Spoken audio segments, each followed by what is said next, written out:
श्रीपाद श्रीवल्लभ चरित्रामृत अध्याय 4 कुरवपुरात वास अंबिकेचे दर्शन. श्रीपादांच्या जन्मस्थानात होणाऱ्या लीला. पळणीस्वामींच्या आज्ञेनुसार आम्ही ध्यान करण्याचा संकल्प केला.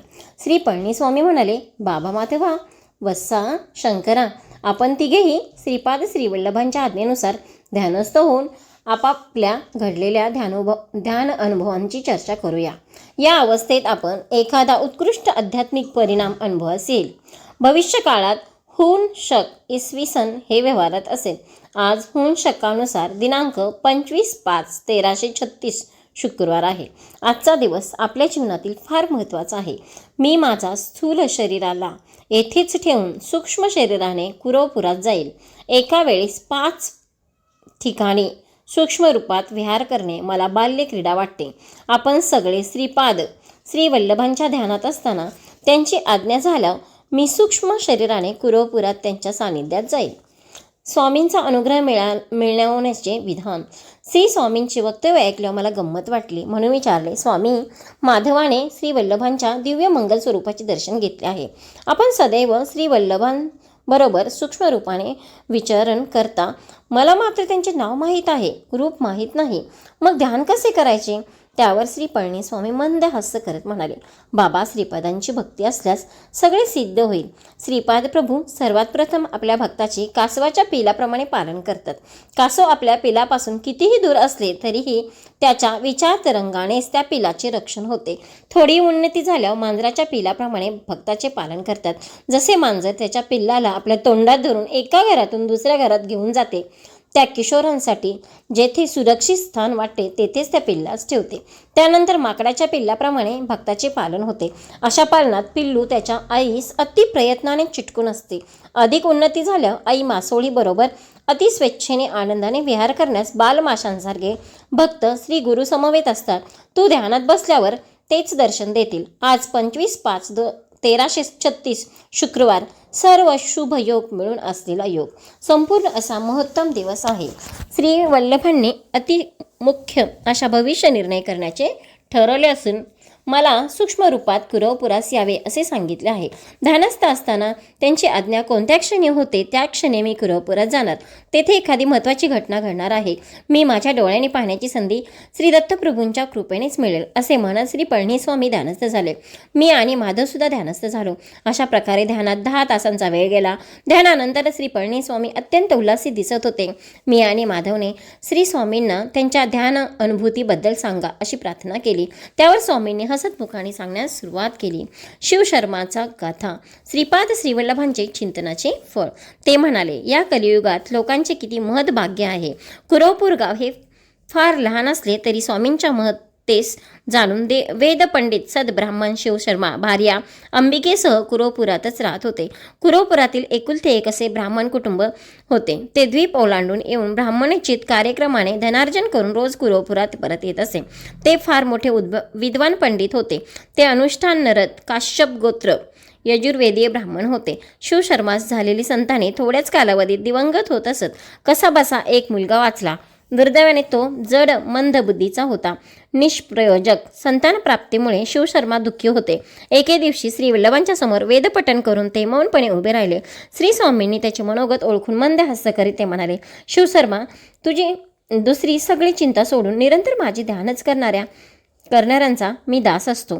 तुझी इच्छा काय आहे ती सांग. त्यावर शिवशर्मा म्हणाले, स्वामी, माझा मुलगा माझ्यापेक्षा मोठा पंडित वक्ता व्हावा अशी माझी इच्छा होती, परंतु ती पूर्णपणे रसातळाला गेली. माझा मुलगा अत्यंत मंद बुद्धीचा आहे.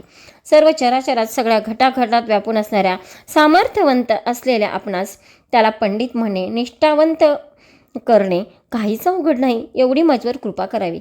त्यावर श्रीपाद प्रभू म्हणाले, बाबा, कोणी कितीही मोठा असला तरी पूर्वजन्म कर्मफळ अनिवार्य असते.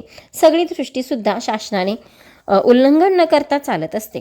स्त्रियांना पूजेचे फळ म्हणून नवरा मिळतो. दानाचे फलस्वरूप मुले बाळ मिळतात. सर्वदा दान सत्प्राप्ती करावे. दान घेणारे सत्पात्री नसतील तर किंवा दानास योग्य असे नसतील तर अनिष्टच संभवते. सद्बुद्धी असलेल्या व्यक्तीस जेवू घातल्यास त्याने केलेल्या पुण्यकार्याबद्दल प्राप्त होणाऱ्या पुण्यातील थोडा भाग अन्नदात्यास मिळतो.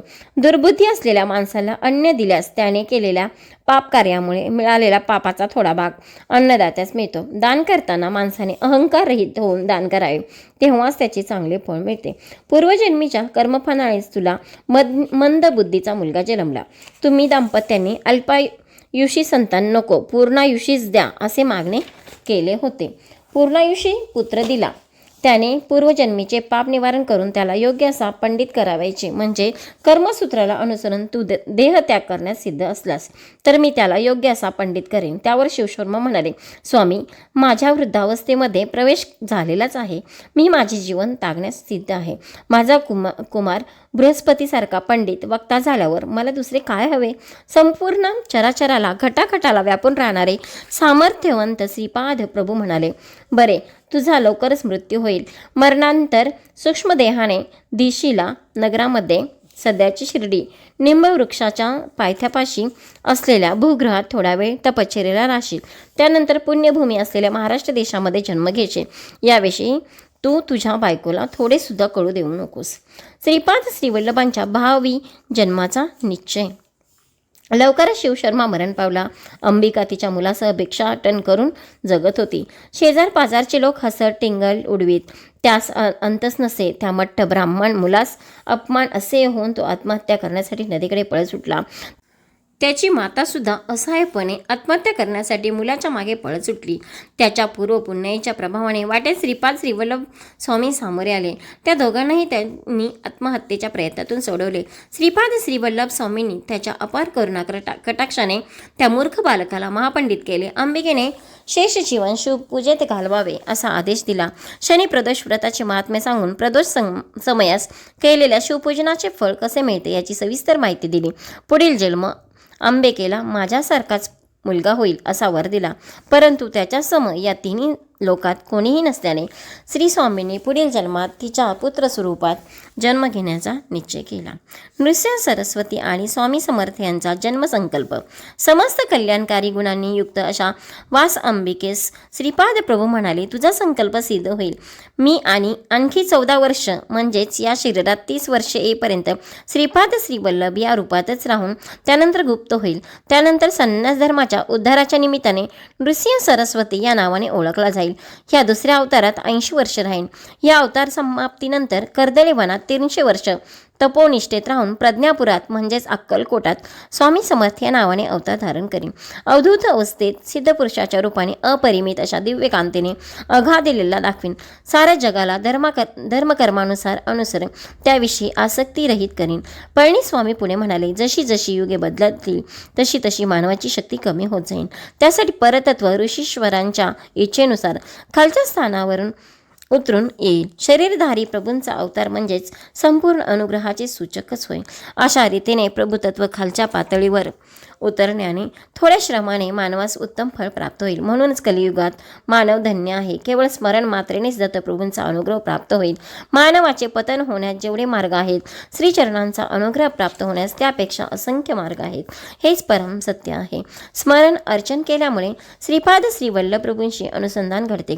यामुळे साधकांचे पापकर्म, दोष, विषय वासना, संस्कार श्रीपाद श्रीवल्लभांच्या चैतन्यात प्रवेश करतात.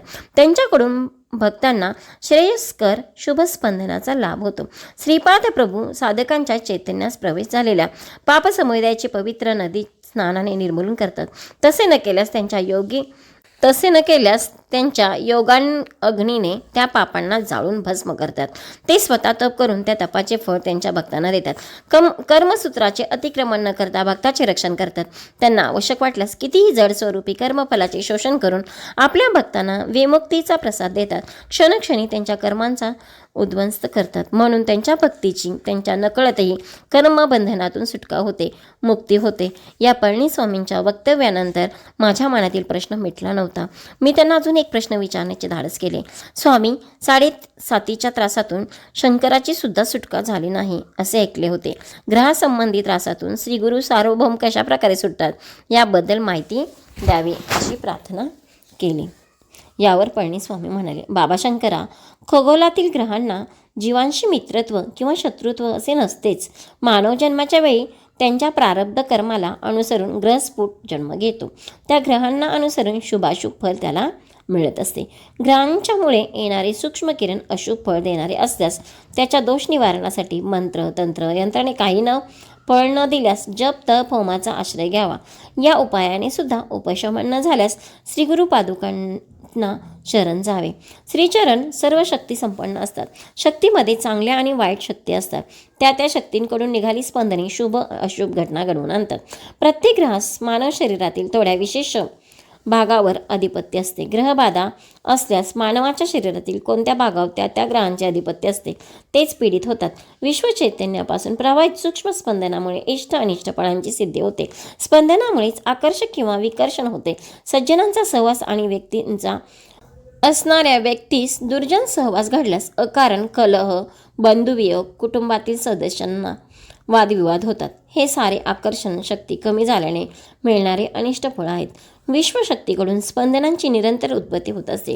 ते थोड्या कालावधीनंतर त्या माणसावर प्रभाव पाडण्याचे कार्य करत असतात. काळ हा शक्ती स्वरूप आहे. थोड्या कालानंतर ती स्पंदने त्या माणसास सोडून विधिरित्या प्रभावित होणाऱ्या माणसाच्या शरीरात प्रवेश करतात. कालचक्राला अनुसरून त्याचे फळ मिळत असते. मानवाची दैवभक्ती जागृत होऊन जप तप केल्यास ग्रहांची तीव्रता थोड्या प्रमाणात कमी होते. महात्मे लोक विश्वकल्याणाची इच्छा करून विविध प्रकारचे यज्ञ करीत असतात. त्यांच्या तपाचे फळसुद्धा दान करीत असतात. या प्रक्रियेने विश्वात उद्भवलेली अनिष्टकारक अशी स्पंदने एका माणसानंतर दुसऱ्या माणसाला कष्ट न देता ती जेथून उद्भवली तेथे परत जातात. म्हणजेच मूळ बिंदुस्थानात जातात. याला तिरोधान म्हणतात. थोडे पुण्य कार्य केल्याबद्दल विशेष शुभ फळ मिळाल्यास त्यास अनुग्रह असे म्हणतात. स्वामी पुढे म्हणाले, बाबा, क्रियायोग सिद्धांतानुसार सृष्टी स्थिती लय या तिरोधान अनुग्रहांना मी स्पष्ट केले. तू ध्यानात असताना पाहिलेल्या यवन भासणाऱ्या साधूमध्ये भविष्यात श्रीपाद श्रीवल्लभांची शक्ती विशेषरित्या प्रवाहित होईल. निंब वृक्षाच्या जवळ असलेल्या भूगृहातील 4 नंदादीपांना तू पाहू शकलास. ही असाधारण किमया आहे. श्रीपाद श्रीवल्लभांनी कोणत्या तरी महान उद्देशाच्या दृष्टीनेच तुला अनुभव दिला आहे. त्यांची आंतरिक कल्पना केवळ त्यांना माहीत आहे. त्यांच्या लीला फार अगम्य असतात, गूढार्थ प्रयोजक असतात. त्यांच्या व्यतिरिक्त दुसऱ्यांना त्यांच्या मतितार्थ जाणता येत नाही. त्यातसुद्धा देवरहस्य असू शकतात. त्यांच्या अनुमतीनेच मी तुला त्यांचे विवरण करू शकलो. समस्त सृष्टी त्यांच्या नजरेखालीच असते. त्यांचे तेच प्रमाण आहे. त्यांच्यात ते श्रेष्ठ आहेत. विश्वनियंतीसुद्धा तेच आहेत. योगसिद्ध आहेत. अमेय आहेत. ते परिणामांना, मोजमापांना, परिमितीला साध्य होणारे विशेष नाहीत. श्री पळणीस्वामींच्या या वर्णनाने माझे मन आनंदाने भरून गेले. मी उडप्पी क्षेत्राहून निघालो. कुरवपुरात जाताना मध्येच कितीतरी चित्रविचित्र अशा घटना घडत चालल्या होत्या. या सर्व ग्रंथस्थ करण्यासाठी श्री गुरु सार्वभौमत्वाची अनुमती द्यावी या विचाराने श्रीपाद श्रीवल्लभांच्या दर्शनोत्तर त्यांच्याशी विचार विनिमय करण्याचे ठरवले. श्री पळणीस्वामींनी माझ्या मनातील भावना लीलेने समजून घेतली. ते म्हणाले, तुझ्या मनातील भाव मला अवगत झालेला आहे. भविष्यात भक्तांच्या हितासाठी श्री प्रभूंच्या चरित्राचे लिखाण करण्याचे तू ठरवले आहेस. ते जरूर तुझ्या प्रयत्नांना आशीर्वाद देतील. त्यानंतर श्री पळणीस्वामी माधवास त्यांच्या ध्यान अनुभवाविषयी सांग असे म्हणाले. माधवाने आपले अनुभव सांगितले आणि नंतर पळणीस्वामी म्हणाले, श्रीपाद श्रीवल्लभांच्या जन्मस्थानी श्रींच्या पादुका, श्रीपाद वल्लभ, श्री दत्तात्रेय आणि श्री नरसिंह सरस्वती यांच्या मूर्तीची प्रतिष्ठापना. बाबा माधवा, तू दर्शन घेतलेल्या श्रीवल्लभांचे मातागृहच तुझ्यातील सर्व शक्तींना आकर्षित केलेले स्थळ श्रीपाद श्रीवल्लभांचे जन्मस्थान आहे. तेथे असलेल्या पादुकांच्या खाली पाताळात अनेक सहस्त्र वर्षापासून तपात बसलेले ऋषी आहेत. तू पाहिलेला श्रीवल्लभांच्या जन्मस्थानात केवळ श्रींच्या पादुकांची प्रतिष्ठापना केली जाईल.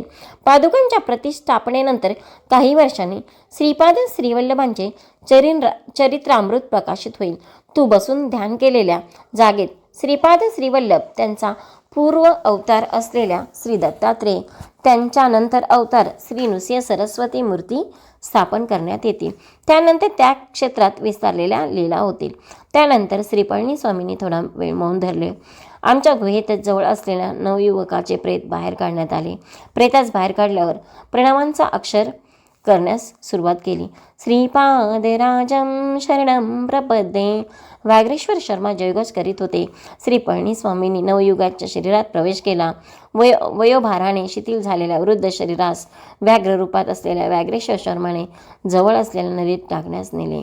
नूतन शरीरात प्रवेश केलेल्या पळणीस्वामींनी आज्ञा केली, तुम्ही या क्षणीच येथून जावे. बाबा माधवा, तू तुझ्या विचित्रपुरात जा. बाबा शंकरा, तू तिरुपती या महाक्षेत्रात जावे. माधवा, तू तुझ्या सूक्ष्म शरीराने पिटिकापुरातील पुण्यवंतांचे दर्शन घेतलेस, तेच तुला या जन्मात पुरे. श्रीपाद श्रीवल्लभ अनुग्रह प्राप्तिरस्तु. तेव्हाच माधव विचित्रपुराकडे, मी तिरुपतीकडे प्रयाणास निघालो. श्रींच्या लीलेचा अंत लागत नाही, हेच करे.